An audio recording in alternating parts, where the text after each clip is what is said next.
makan makan vegetable mayam am hap ya bane do ai phangdare ai Korea gi chinjak mayam na yam pam na badu bibimbap ngasi semjage mana masing gi si chaba idi amna pamjai red bell pepper leijare sida duga makan makan mayam amde hapa ya adu boy suna di phangjadare yellow bell pepper sida leijare maramdi arapadadi mayam phamba new town gumbadadi adu chatpado corona maram oraga yadramina aba hangbade hangamne du chef oidabadu ki pai sida gajar si so hapcharage nakupi hapchaning bani nakupi du phangdare koi anakpasidadi aduna tilau mana si oina hapcharage thabi amasiga hapchage adu nahalamuk semgi badadi yamna hawgi bani ana try tawjage sina kimchi semna bani chanam se aduga tilau si so hapcharage do gajar khara so hapchage aina soiraga hana leijare sina bibimbap ta hapna ba palak ni palak sidi ai ngauthok jaroi sidi ising asaba sida ina thum khidang thada jare aduga bung bung su sawaloi patpa yamna thui sidi ngaktang sala mai machu si sidang khidang turn oi baga da green oi baga ai lokhat jare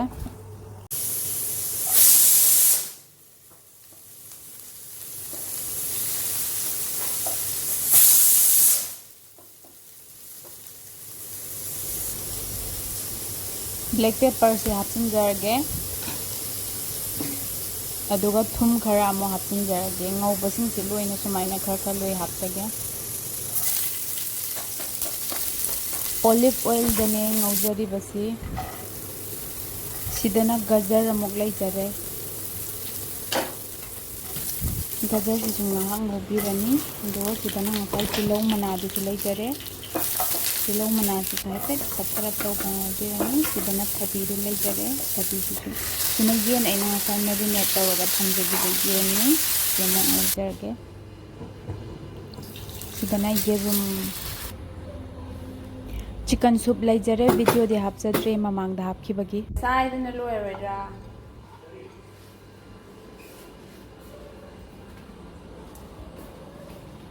khuphaja se mana masing mayam ge machu ayeru mamut kai re tilau chanam marai mana gajar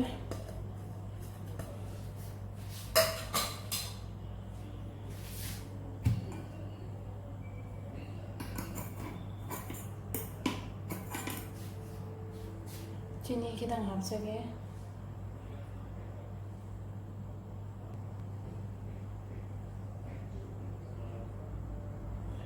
china fish sauce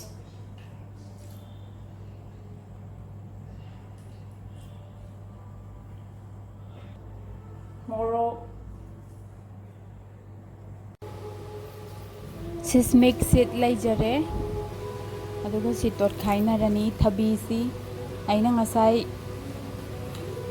thabi gi kimchi semja doini thabi se aina ngasai thum spoon ani gumba tawraga fajana totlaga masung khaidoga mari thongna khaidoga thamgrabani adu si mahi du thorae adu aina yakane na kidang mapan thangba sarukti chamthokjare yam sengna di chamdre thumgi haiphet tang mahau do su su selhaningba aduga si pulap fill tawbirani si ai the fresh kimchi haijaba tare si cucumber gi se aina ngas chaning ba kuiraba thabi gi se aduna ngasi di semjare haubar hautabra haibadi mayam charaga haijarake haudo di male ai di mana masing si pambanina fresh oiba chaba se engonda di am nongai jai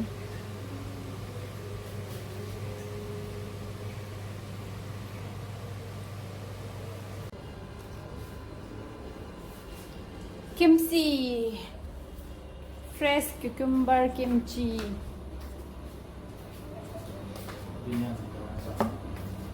ay nasado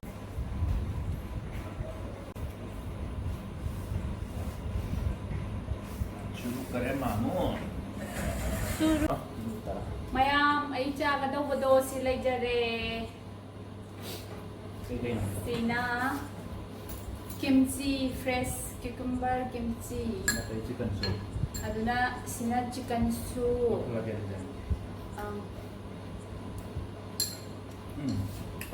One ngat rồi. Dadai sigi yerum munda bai si chabiro.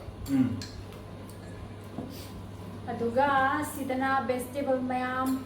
Đây cái nữa mong hả? Dada ubra yung Wait, chặt hả mong tao. red bell pepper, Cái yellow bell pepper, yerum, gajar, palak, yen, maroy, aduga tabiga. Dada fazana to khaida diyaroy ko. Sidana pagkikita cucumber kimchi. Tôi phải cái này. To khai khai di dada pulap to sinar cha daw ba. Okay. Ay gi bibimbap. Ya soup ka mai to bai. Con pro hả? Vậy rồi. Con for like ya.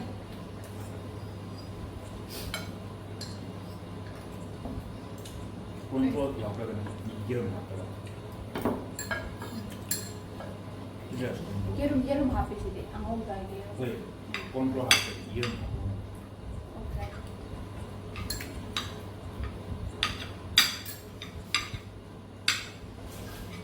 Wait to sal lagi. Semua nama ketua lah. Ha. Juga tahu, nah. Ayah, ingat.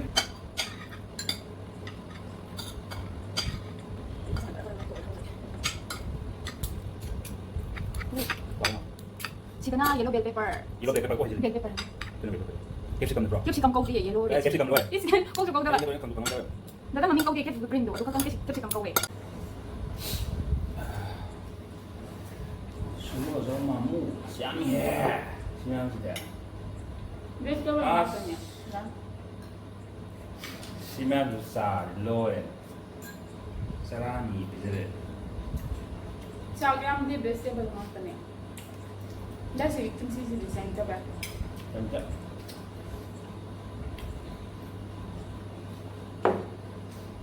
Ay cuma kumne itu sih lagi. Mau macam sah, masang mau tu susah.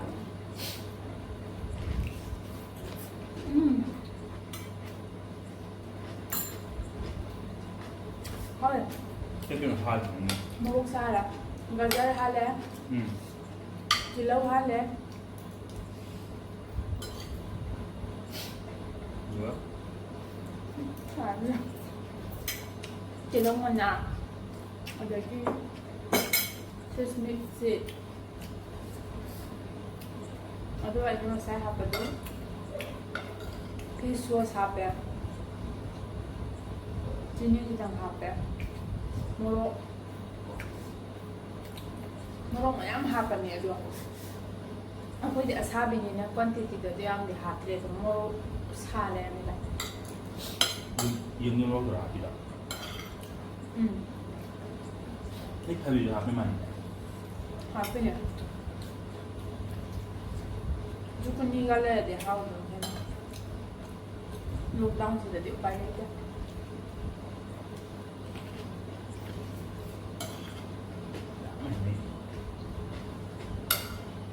Dah sahaja lu sakit quantity. Nah, macam itu. Ada tang kain tu sakit.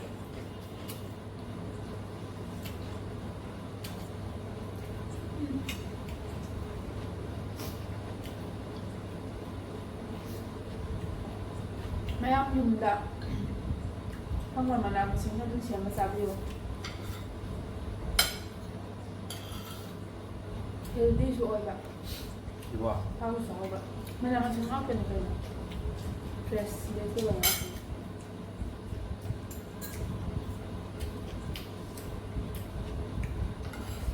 Ayah, nak apa? Apa yang dibani? Kamu tu sah ada. Itu sos apa bikin? Kalau Tidak sos semua orang. dia dah apa tu ni? Ini sos bukan. Oh ya. ꯃꯃꯤꯡꯗꯣ ꯃꯃꯤꯡꯗꯣ ꯃꯣꯏ ꯆꯥꯏꯅꯤꯁꯀꯤꯔ ꯀꯩꯅꯣ ꯃꯃꯤꯡ ꯑꯃ ꯊꯥꯕ ꯀꯥꯏꯗ ꯑꯗꯨꯗ ꯄꯤꯁꯇ ꯐ꯭ꯔꯤꯖꯇ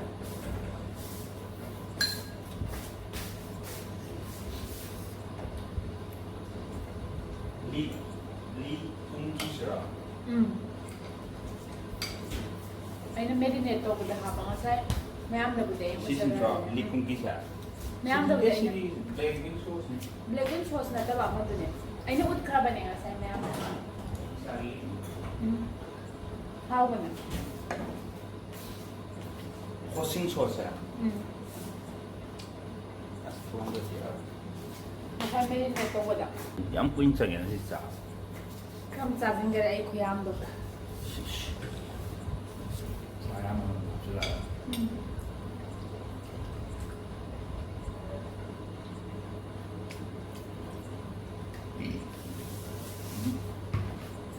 에이씨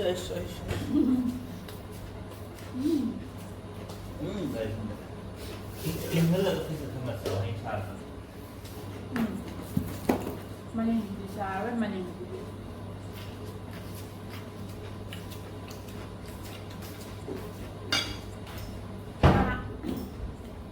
ꯈꯨꯌꯥꯝꯗꯣ